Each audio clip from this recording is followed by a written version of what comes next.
Welcome to episode 2 of Embrace the Gridiron. Thank you so much, folks, for being here. We got a lot to talk about today, especially some breaking news right before we went live. But first, let's play Nick Murata's music that he so generously gave us for this.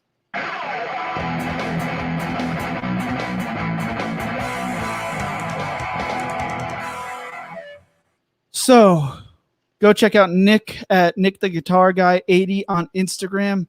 Guys, we got some breaking news. Nick Saban tests positive for COVID-19 via ESPN. Nick, did you get via ESPN as well?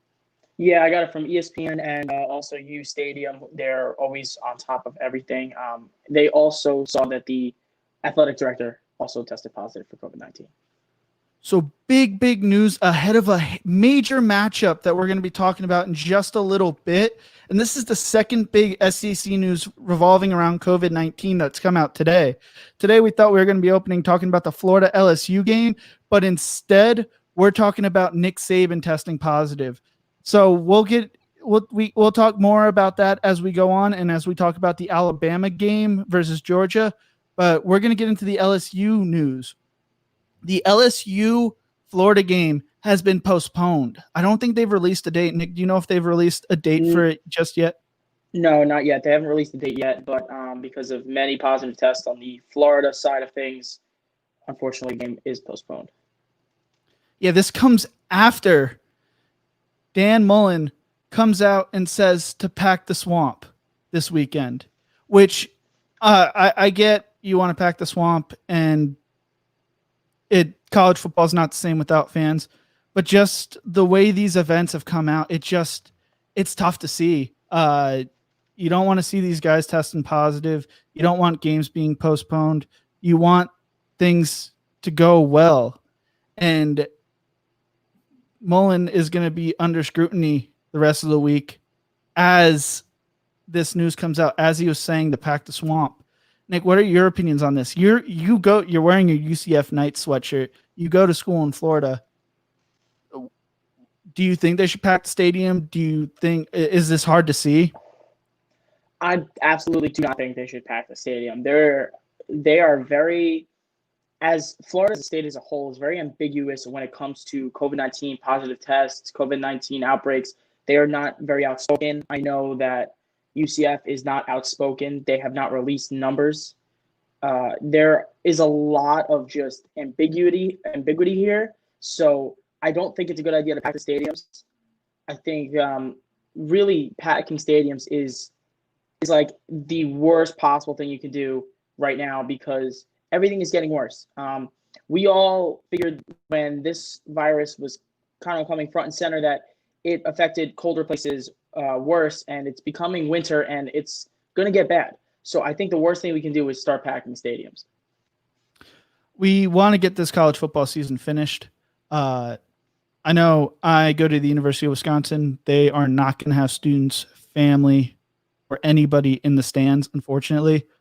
But it's something that if we have to keep this 25% capacity going for this season so we could have full stadiums next year, which hopefully we're back to full stadiums next year. I think let's get this through. Luckily, there's frozen eligibility this year, I believe. So, guys, let's say these games get canceled, things start to struggle.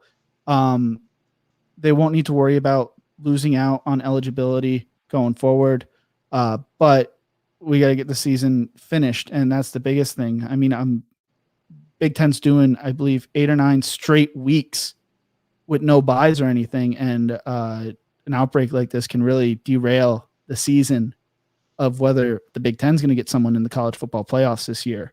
Pac-12 is even in a worst case scenario where they got 6 games to build up a resume if they want to make the playoffs. But we'll stay away from the COVID stuff going forward. And let's talk about this wild weekend in college football this weekend. Number 21, Texas A&M upsets number 4, Florida, 41-38 on a last-second field goal. That game was wild. Kellen Mond, towards the end of the game, everybody's been scrutinizing him, saying he can't win the big one for LSU or for Texas A&M.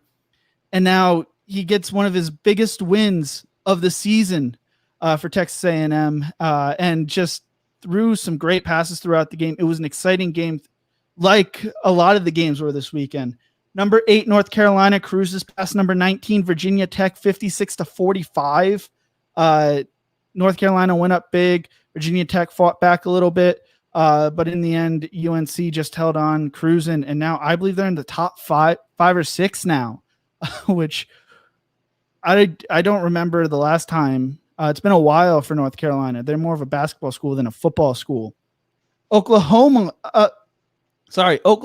upsets number 22 Texas 53-45 in 4 overtimes. Nick, you and I were texting back and forth throughout this game. How are you feeling throughout this game?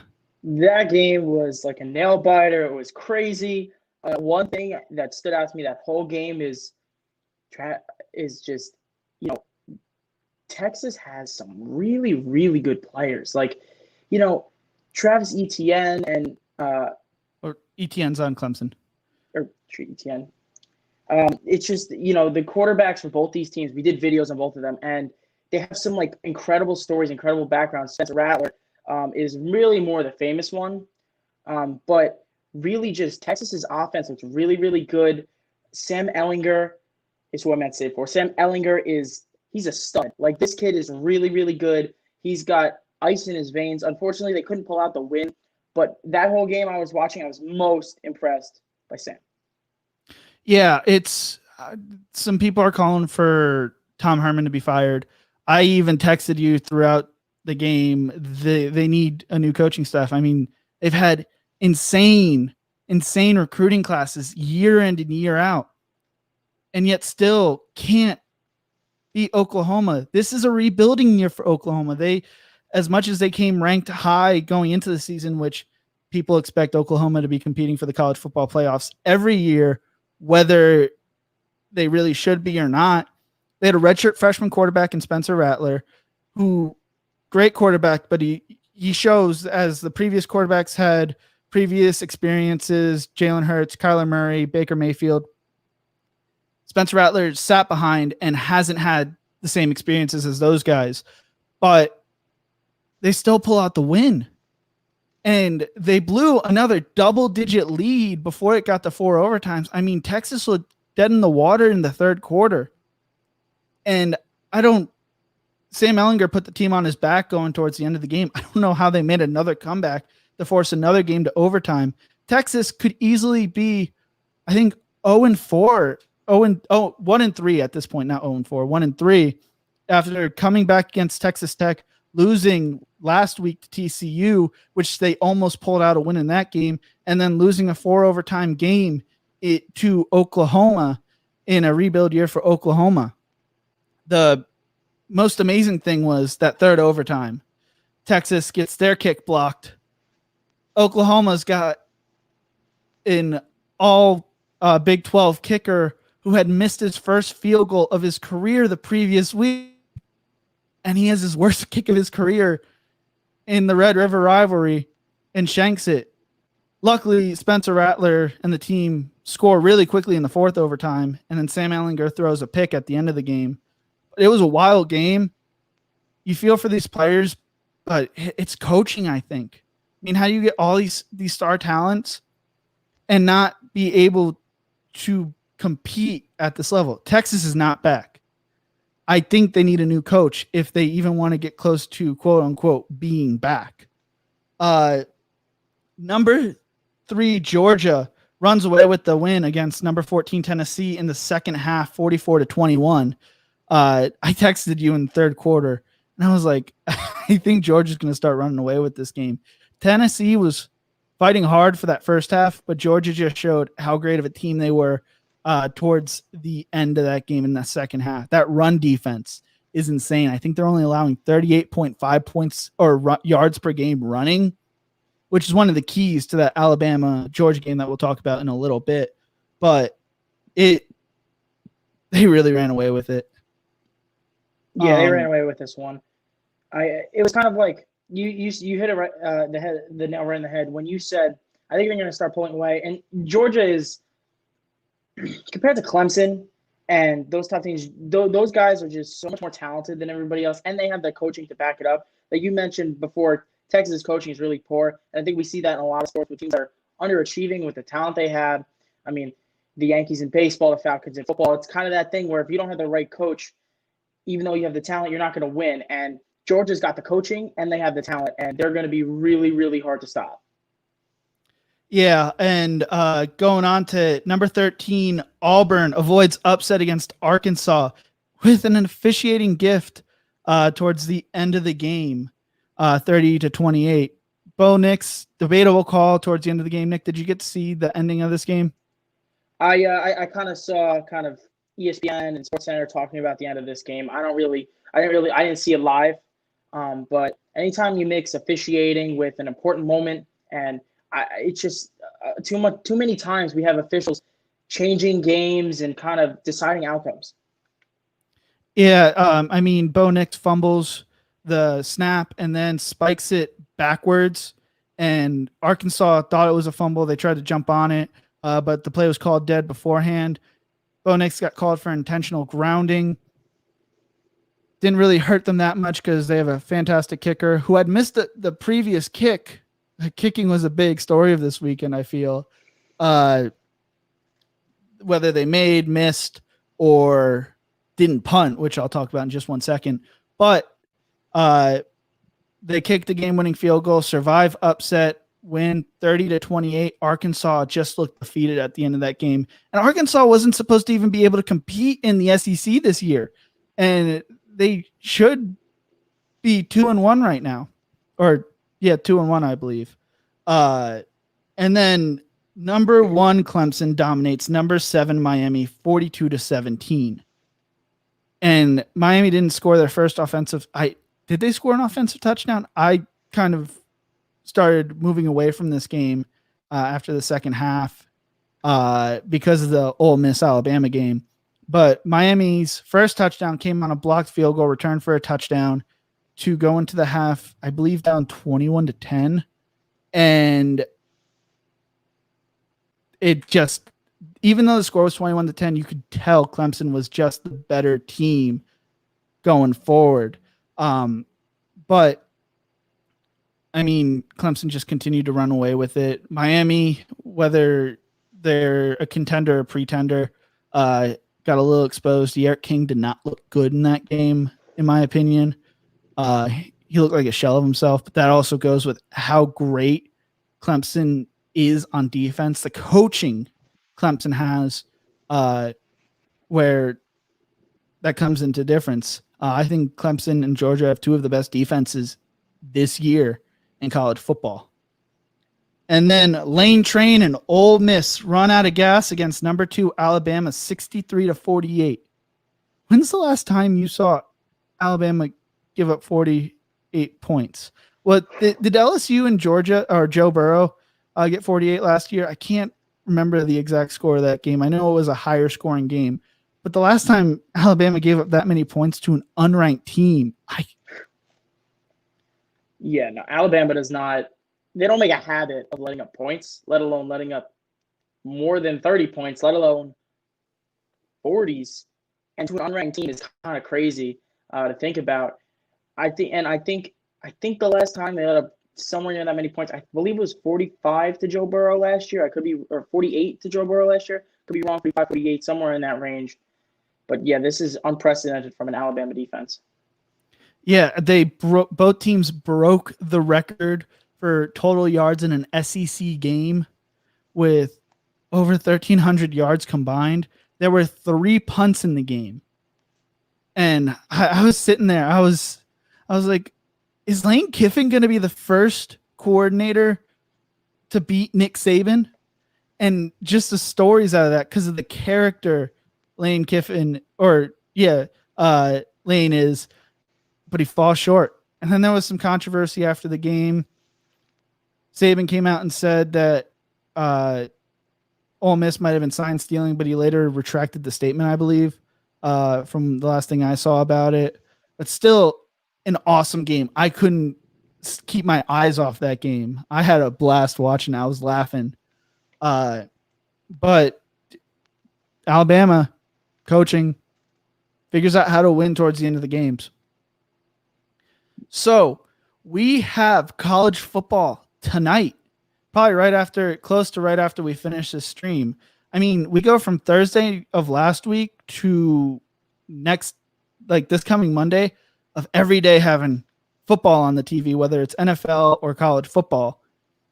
Exciting time. To keep the positive side of everything going on, is having football on every day is always a fun thing. But tonight's game, Coastal Carolina at number 21, Louisiana. Louisiana's 7.5-point favorites. The over-under is 57.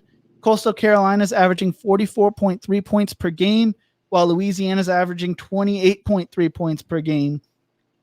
And I think the big thing I'm going to say is I'm taking the over. If I'm betting, I'm taking the over on this game. Louisiana got a huge win, I believe, over Iowa State at the beginning of the season, upset Brock Purdy right after we released the Brock Purdy video. And I mean, they've escaped in some games recently. The following week, I believe they won on a last-second field goal, and it's something very interesting to see. So, although I think Louisiana pulls out this win, I don't think it's by 7.5 points. I think this is a close game. How do you feel about this? Yeah, I think I definitely think it's gonna go over the over. I kind of see this game being like a 3-point game. Late touchdown will kind of steal this one. It's going to be a shootout, in my opinion. I don't see how they kind of keep these offenses at bay today. It's just, it's kind of that whole feeling that these two teams are more evenly matched than the line is led to believe. So definitely going to take the over if I would be betting, and I would definitely not bet 7.5-point favorites on Louisiana because it doesn't seem like as safe of a bet as you might think it is. Yeah, and Coastal Carolina is undefeated. They destroyed Kansas in week 1 and have been playing relatively well this season. They got some really cool teal turf down at Coastal Carolina, which, lucky for viewers, won't be on television. I believe the game's at Louisiana, so nice green turf going forward. And Friday, number 14 BYU at Houston. BYU's 5.5-point favorites. The over-under is 61. BYU coming off an almost upset over UTSA. They almost lost. They won a squeaker out of there. And Houston's only game of the season came last week against Tulane, 49-31. I also think this game's harder to tell of the over-under. Houston can score, but BYU doesn't usually allow that many points in recent memory. They're more of one of those more defensive-focused non-Power 5 conference teams. They got an interesting schedule. I think this is a close game. I think BYU pulls it out. I think it might be over, but I'm not as locked on as for the over for this game. Yeah, I'm kind of locked on. I'm kind of locked on to the over. Really, when it comes to college football, it feels like every game is 30-something to 30-something. Now, you made a really good point about the defense being really, really good for a non-Power 5 conference team. And, I see what you mean that 61 is a very fair number for an over and under for this game. Personally, I take the over. I kind of think the final score will be within 4 to 5 points. Not really. I don't think this game is going to end up being as close in score, but in actuality, I think this game is actually going to be a close one. I take the over. I kind of see them scoring maybe 66, 67 points total. Yeah, and then we get into the quote-unquote big boy games going into Saturday. The really interesting game and the really interesting line is number 15 Auburn at South Carolina. Auburn's only 3-point favorites going into this game, and the over-under is 51.5 points for this game. I'm not sold on Auburn, especially after that Arkansas game. I feel like there's probably an upset brewing going on. And, I mean, maybe Malzahn gets his team going and this ends up being a blowout. But this game's either going to be a blowout for Auburn or South Carolina squeaks out an upset. And I lean more towards South Carolina squeaking out the upset in this game. See, I honestly think Auburn is going to blow them out of the water. And I say this because, a lot of times when we talk about a team and everybody hears them all week, oh, you shouldn't have won. You shouldn't have won. You got lucky. It kind of motivates a team. And I think Auburn they have clear-cut talent at quarterback with Bo Nix, and they got a lot of talent. I think Auburn can blow them out of the water, but you did hit the nail on the head that, maybe South Carolina's coaches, they coach them up and they keep this game close. I personally don't think it's going to be close. I think this is more like a 37 to like 25-ish, something like that in that range game for Auburn. Closer to the Florida-South Carolina game just about 2 weeks ago. Yeah. I think that was like 37 to 24. South Carolina's 0-2 against top 25 teams this year. Tennessee squeaked out a game over them. And then South Carolina fell to Florida a few weeks ago. I'm taking South Carolina in this game. Now, this is a game I'd be very careful. If you're going to bet on college football this weekend, I'd be very careful about betting on. I feel like this line might change as well. If the line gets a little bigger towards Auburn's favor, I might lean towards – I'd still take South Carolina. But it might be a little more comfortable to take South Carolina. But negative 3 points, +3 for South Carolina, when it could either be a blowout or it could be a close game. I be careful with this. Nick, your team, UCF, travels to Memphis. 3.5 points towards UCF, over under 75. UCF is coming off a bye week, so is Memphis. And both of these teams are coming off of losses. Memphis losing to SMU and UCF losing a heartbreaker to Tulsa after blowing it towards the end of the game in the bounce house. Both teams averaging a lot of yards this year. UCF's averaging 582.3 yards per game.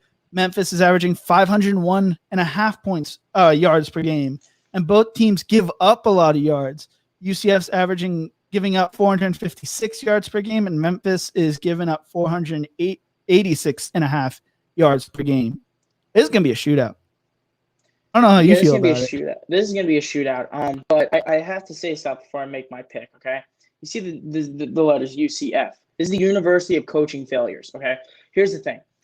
I think Josh Heupel is a horrible head coach. Last week they had 18 penalties, which is unheard of. 12 of them were pre-snap penalties, which include false starts, delay of games, things like that. There were 12 false start penalties, which is kind of unheard of. How do you have 12 false start penalties? There's clearly an issue there. UCF's defense is undisciplined. There's a lot of late hits. There's a lot of just, poor coaching mistakes, things that coaches should be teaching their players not to do. I think they do get back on track this week with a win. I know all these Florida teams now have a loss. And they all think they're, the team of Florida. But, if UCF wants to go anywhere, if they want to be anybody, they need to look at their coaching staff and say, hey, what is wrong with our discipline? Why are we having these mental errors? And I think that is a reason why Memphis could actually win this game. Now, I'm going to pick UCF to win the game. I think they're going to win probably by only like 3 points. So I actually would, if I was a betting person, I would take Memphis plus whatever, because I don't think UCF is going to win by more than 3.5 points. But for me, that's kind of my outlook on UCF so far this year. And in this game, it's going to come down to, is Memphis going to rally at home, or is UCF going to fall apart on the road again? Or are UCF going to get things together and, play some real football? Yeah, as we talked about in our Who Is video, Dylan Gabriel struggles on the road. If you want to talk a little more about that. Yeah, he does struggle on the road. So far this year, he actually had his 2 best games on the road, which is something good to look at. But, Dylan Gabriel last year was a true freshman and was not expecting to see playing time after multiple quarterback injuries. The kid looks like he could be pretty good, but I don't think the coaching staff is letting him play to his full potential. And I think until they do that, I think they're going to be kind of one-dimensional in only running. They only run RPOs and quick slants and just deep passes. That's all they do. They're not really creative. And I think Memphis, with their year after year, Memphis' running game is fantastic. If they can control the clock, this game will not be good for UCF. You think this is a shootout? I do. And it's funny, UCF Memphis shootouts usually happen this way. UCF, 4 plays down the field, touchdown passing, and then Memphis runs a 70-yard touchdown. It happens almost every drive. It's crazy. These games are always really fun to watch. So if you are kind of in the window where you're like, I don't know what to watch, this is a good game to keep an eye on. Could be a really big shootout and a good game. Yeah, it's the first time in a while, I think, that both these teams are unranked going into this matchup. Yeah, UCF is usually in the top 15 to 20 by this point in the year.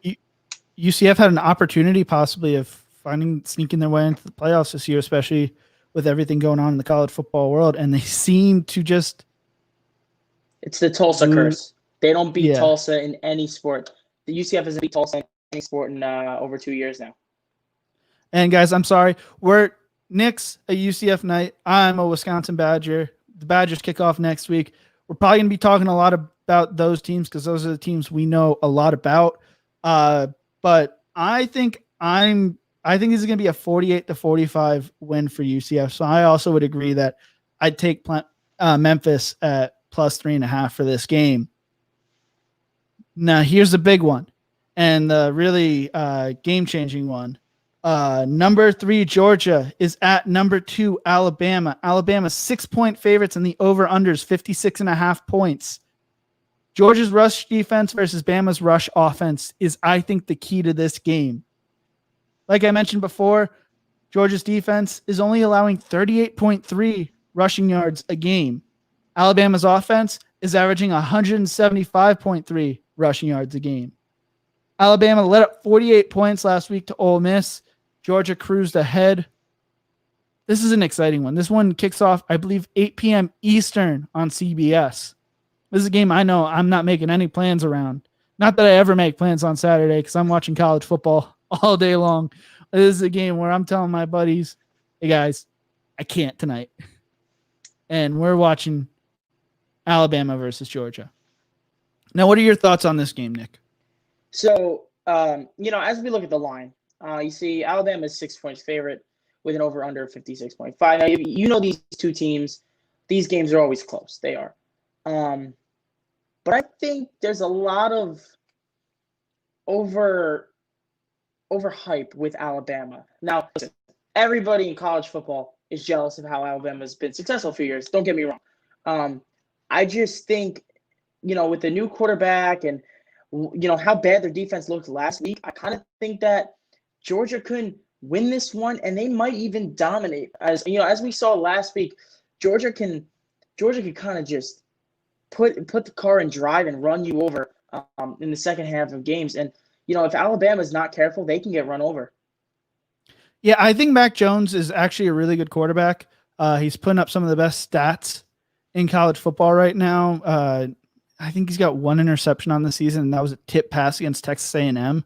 He's playing really well, especially under the circumstances he's had, where everybody was before the season saying he was just going to be a bridge quarterback until Young came in to take over the spot. But I think he might be holding on to this position all year. But I also like Georgia a lot this year. And that takes a lot for me to say, because I'm usually not a fan of Georgia. As much as we've done on Georgia, a little fun fact is Georgia was my first ever college notification. I didn't get it. And I've held a little... I've been a little salty for a while about that. So it takes a lot for me to say good things about Georgia football. If Alabama wins this game, it's not going to be by 6 points. It's going to be close. So I'm taking Georgia. I think Georgia actually pulls out the quote unquote upset and wins this game, especially at +6. I think this might be one of the lower scoring games of the week. I think that, unfortunately, also the things that changed differently is Nick Saban probably won't be on the sideline for this game. So it's going to be interesting to see whether the team rallies around the new coaches or whether the Saban standard isn't really upheld as much with these new coaches coming in. If Georgia wins this game, does this affect Saban's record against his assistants, even if he's not on the sideline? I don't think it will then. I think it'll still be 20-0 if they lose this game. Because Kirby Smart's from the Saban tree. I don't know. This is like kind of like one of those things that's kind of like, he was, we beat his team, but he wasn't coaching that day. Like, it's one of those wishy-washy things. If he's not in the sideline, I still consider him undefeated. However, it is his team, so he is responsible whether they win or lose. Yeah, it's going to be definitely – this matchup just became 10 times more interesting. It was already an interesting matchup, but it just became 10 times more interesting with the news that broke right before we went on air. But let's move a little. Let's switch a little. And let's get Nick a little angry. And what's going to get him angry is talking about the New York Giants and New York Jets football teams. I'm going to let you take go at this first, and then I'll throw in my opinions for this. All right, here we go. Okay. I need to, get ready here. Because, also, add in the news that Le'Veon Bell got cut.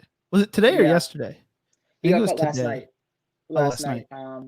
Le'Veon Bell got cut last night out of nowhere, and it's just like, okay. So we're gonna start. Okay, so the battle of the bottom of New York City. Now, I say New York City because the Bills are in New York too. Okay, we're not gonna disrespect the Bills and you Bills fans because even though they didn't play well last night, the Bills are great. Okay, Giants and Jets. Okay, so first of all, both these teams terrible. They're terrible. They've been terrible the last few years.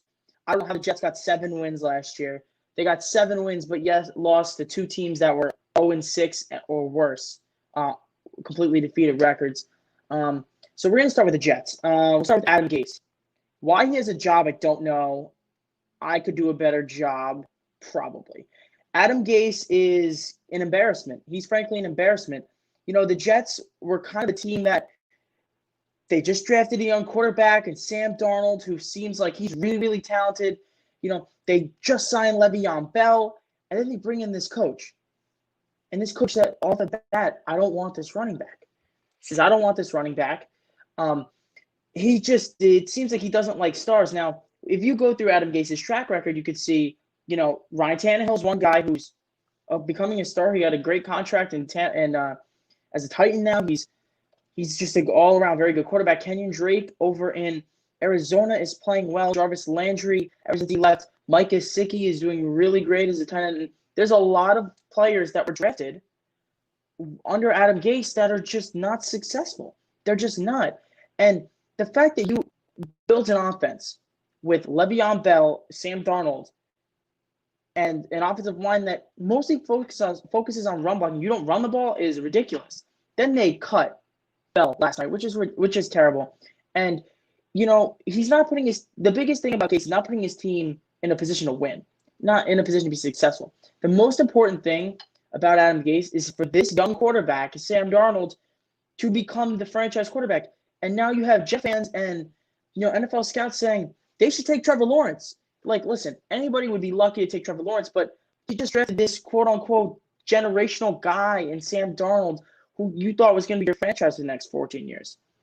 And, giving him a receiving corps of Rashad Perriman, Chris Hogan, Denzel Mims.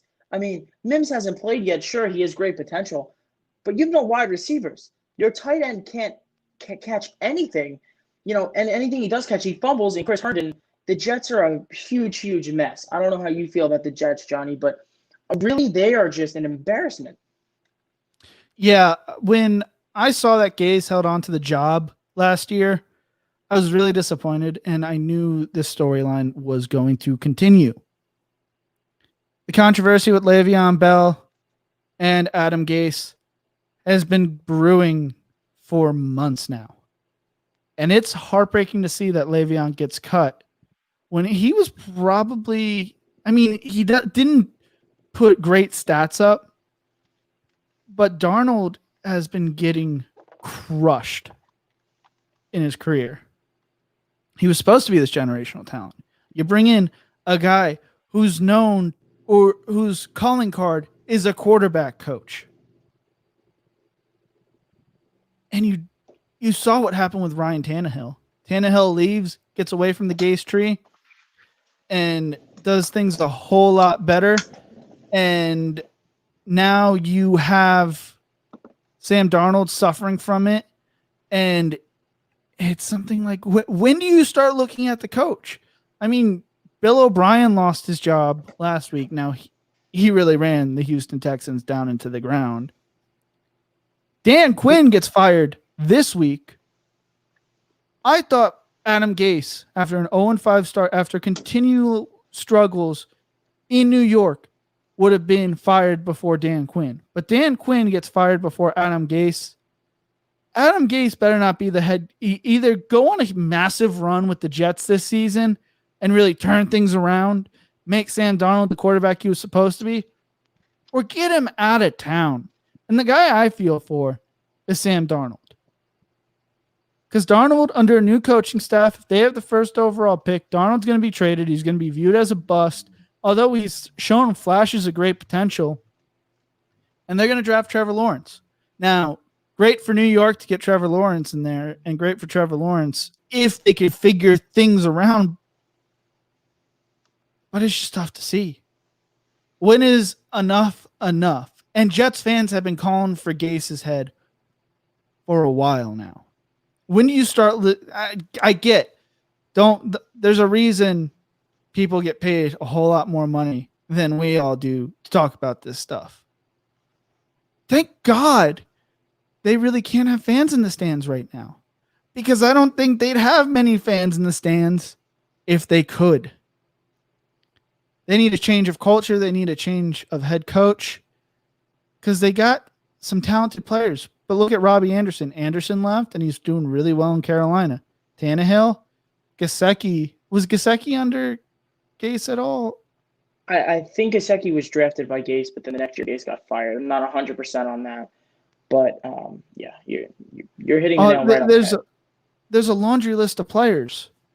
And you got the Dolphins, who probably have a much worse roster than the Jets right now, playing a whole lot better than the Jets.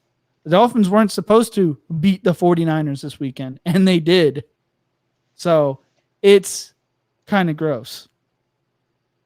The Giants also didn't help New York City, New Jersey sports fans very well after blowing it against the Cowboys. Praying for Dak Prescott.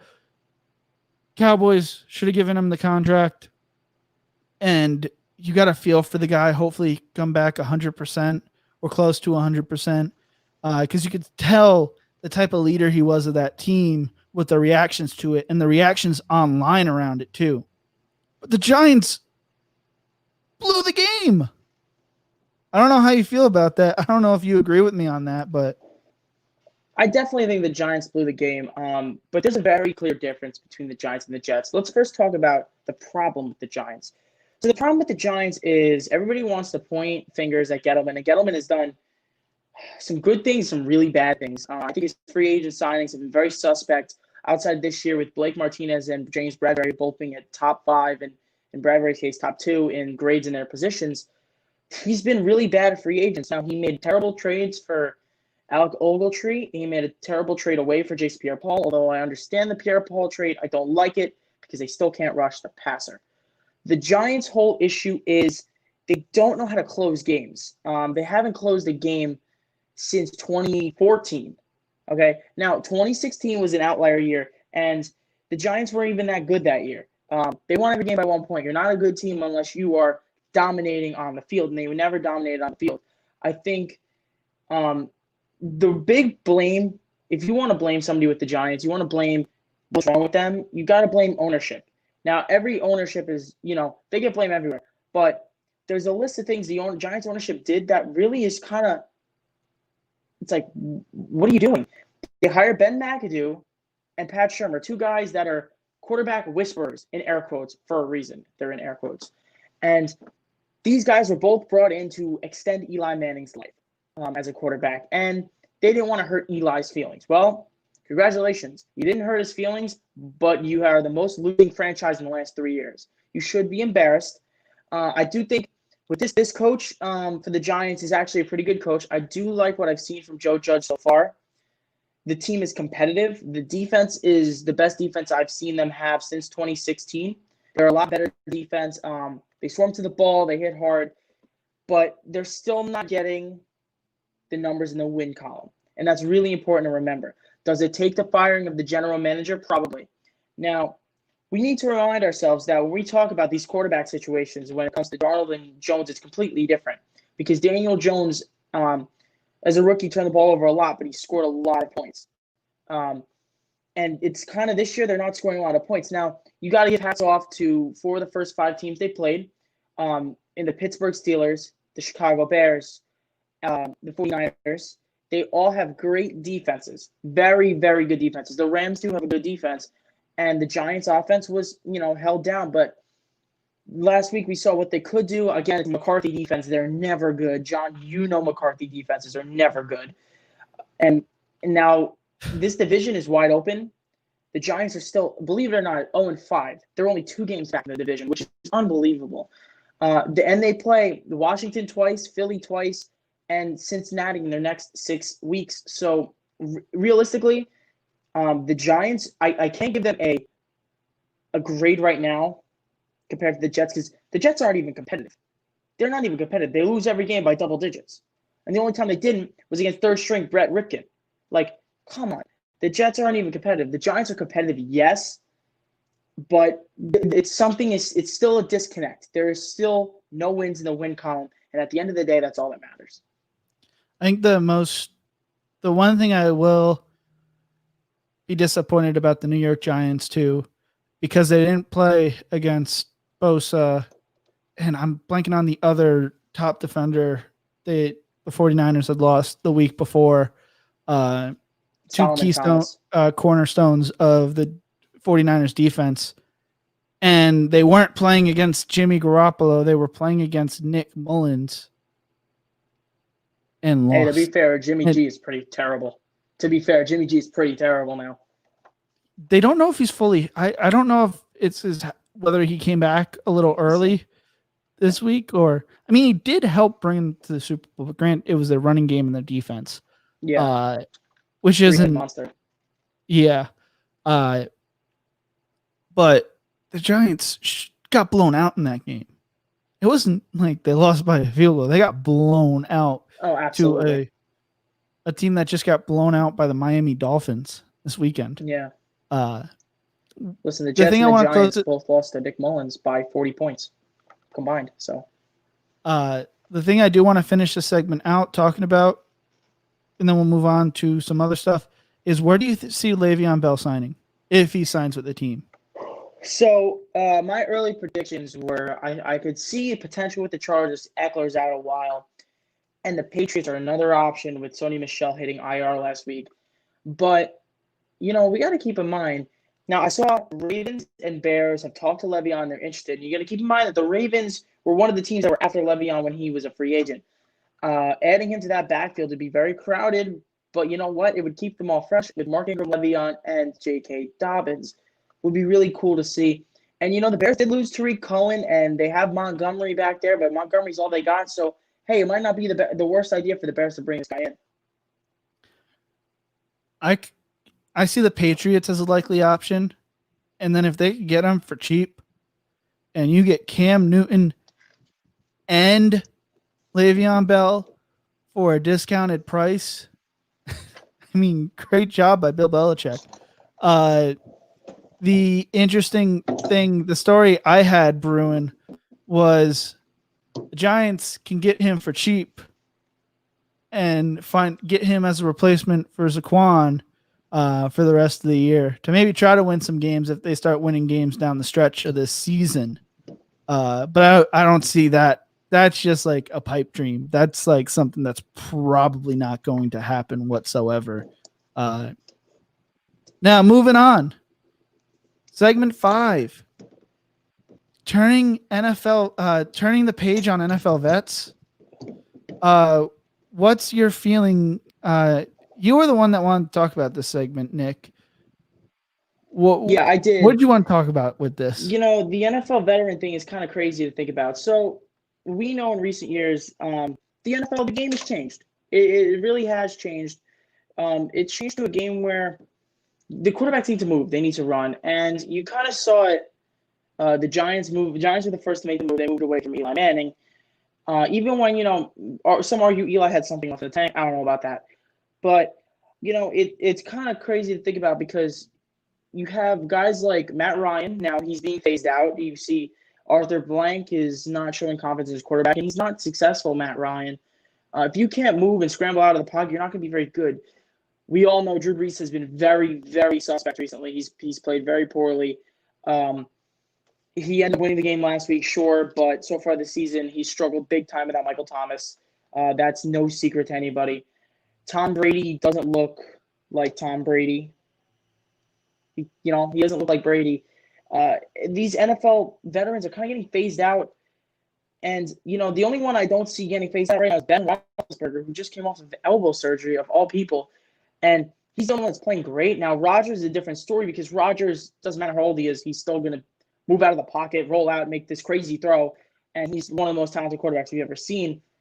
But, they're kind of running this whole style of Rivers too. He's going to be done this year.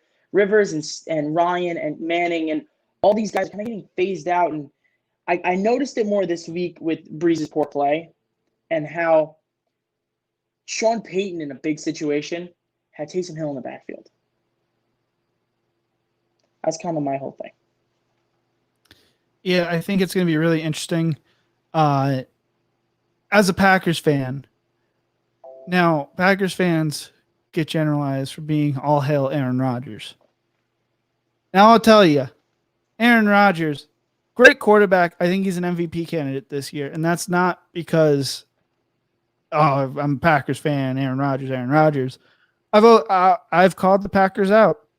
I was not happy about the Jordan Love pick at the end of the first round. I was furious about it because I think the Packers have a slight window and the door is closing shut. I'm not saying the Packers are Super Bowl contenders, even though the great start they're off to. I'm also a Wisconsin sports fan, and I also know that the minute you start believing in Wisconsin sports and thinking they're contenders, they'll go and rip your heart out. The Brewers, the Bucks, my Badgers, losing to Illinois last year, and then blowing it in the Big Ten championship to Ohio State off of a drop punt, and then again in the Rose Bowl. And the Green Bay Packers. I have a tentative excitement, but I don't think Rodgers is done yet. And I feel like he's going to be wearing a different uniform in a year or two from now because they did draft Jordan Love. And you need to see what the young guy has. And he was the one quarterback. This is either going to age well or this comment's not going to age well at all. I didn't see him being one of the better quarterbacks in the draft class. So he was the one guy I'm like, if the Packers are going to draft a quarterback, please don't be it in the first round and please don't be it Jordan Love. And they did Jordan Love. Yeah. But I definitely think it's very interesting to see what's going on with these quarterback situations. And it's weird. I mean, growing up with watching these guys and then seeing them like kind of struggle and thinking it's a strange feeling. The NFL's turning a page. It is. We grew up with Aaron Rodgers, Eli Manning, Matt Ryan, Tom Brady, and to think in 2 years, I think none of them will be in the league anymore. It's just hard to believe. I just hope Rodgers retires with a Packers uniform. That's my one hope. I don't want another Brett Favre situation. It was painful to watch down the stretch because he was almost very successful with the Vikings too, and especially that was a division rival. It hurts even more.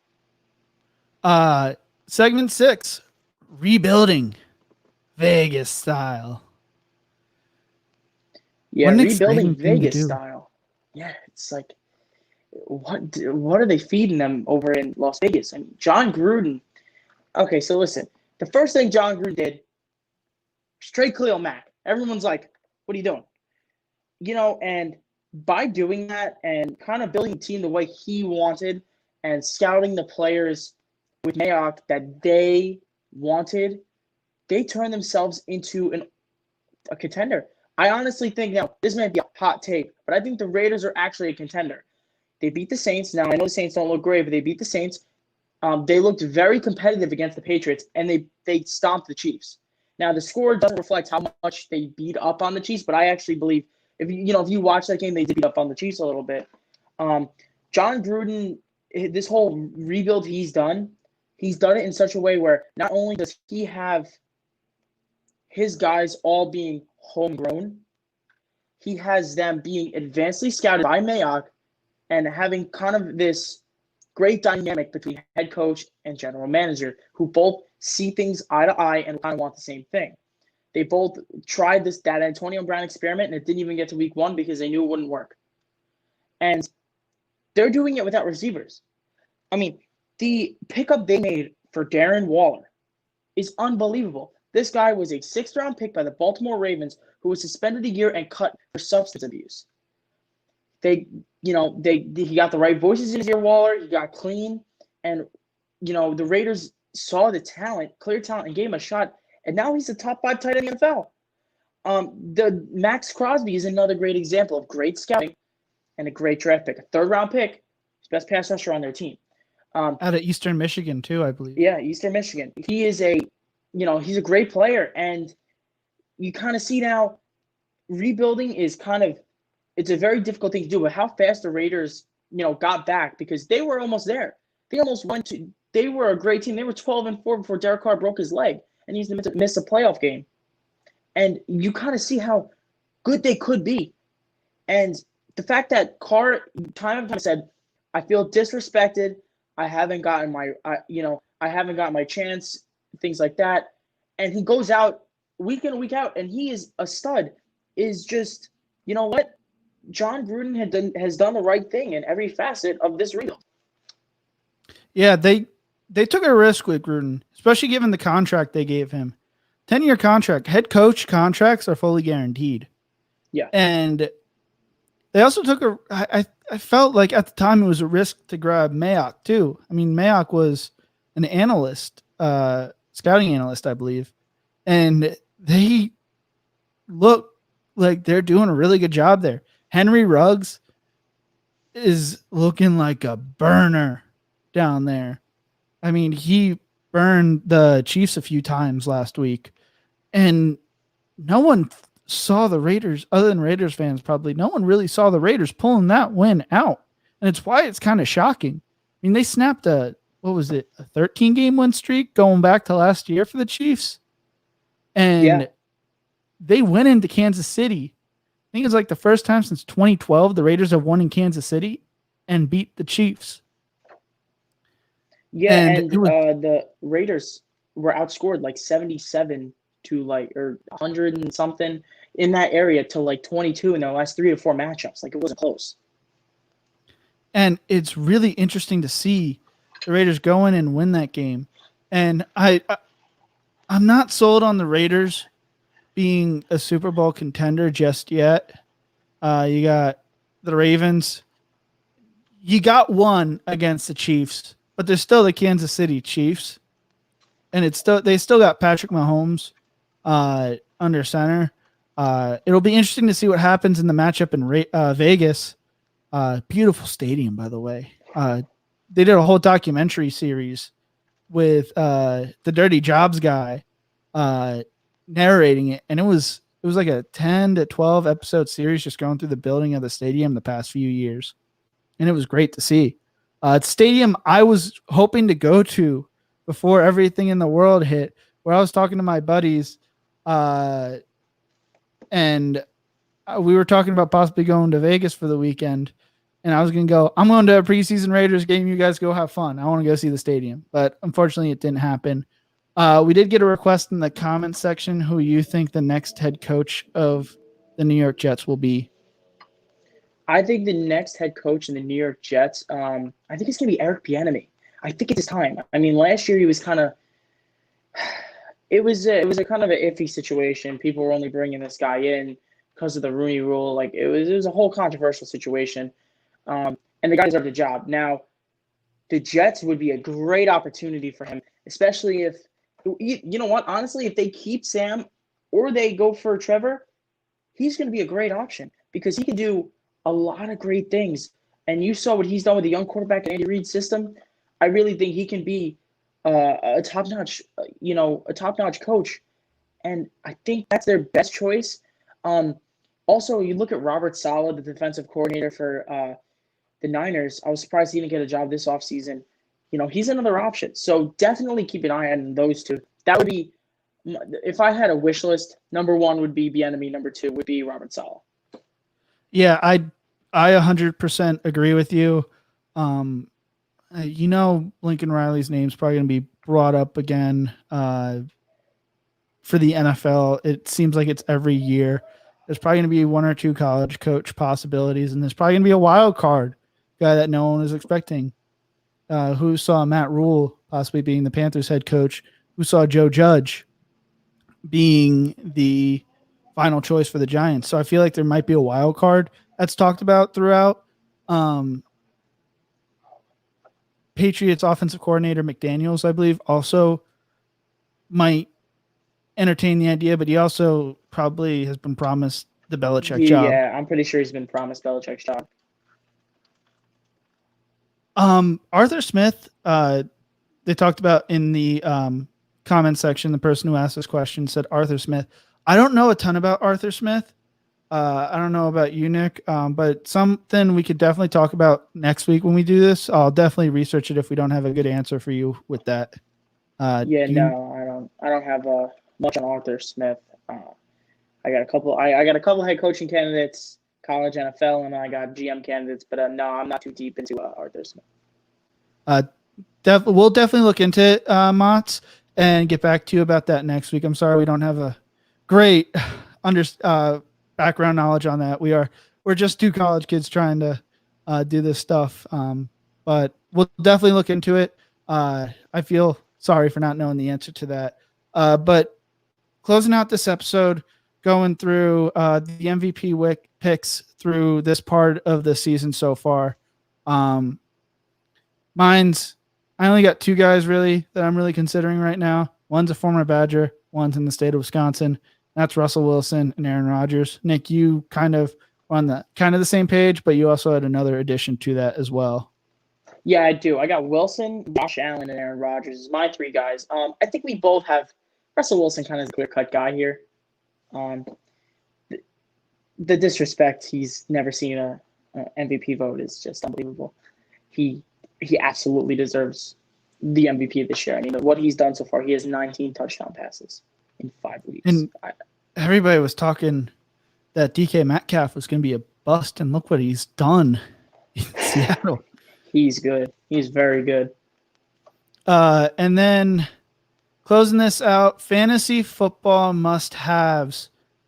I know we missed kind of the waiver wire going forward, but guys still available in your league. Who should you go out right after we're done talking and grab? Okay, so I got 3 waiver options for you to go grab and one guy you should try to trade for. So the first guy is Chase Edmonds. Kenny Drake's been a little bit of a disappointment, although he's getting volume. He's getting like 60 yards and a touchdown a game. However, Chase Edmonds is getting a lot of receiving volume down in Arizona. Great pickup. He's a fantasy must-have. You need to get this guy on your roster. Number 2 is Chase Claypool. We saw week 1, he had 1 catch, and it was this crazy sideline toe tap catch. And then this past week, we just saw him catch 3 touchdowns and rush for a touchdown too, I believe. The guy's an animal. Pittsburgh hits again on another wide receiver. I mean, I've never seen a guy that's 6'3", 6'4 plus, besides Calvin Johnson, that runs at like a 4.4 sub speed. Crazy. He's absolutely crazy. And the last guy is Justin Herbert. If you were a fantasy quarterback as Matt Ryan, Drew Brees, go get Justin Herbert. Dump those guys to the side. They're terrible. They're too old. I don't want to hear about those vets anymore. Justin Herbert's the guy. He's new blood. He's in the league. He is an absolute animal. He's somebody you need to have on your fantasy team. Yeah, I've been back and forth. I got Cam Newton and Carson Wentz as my quarterbacks in my league, and I've been back and forth on whether to grab Justin Herbert. So I might be finally pulling the move on that this week. Yeah. And then to finally close this out, last thing we're going to talk about we talked a lot of betting for college football. What is one game you should bet on this week in the NFL?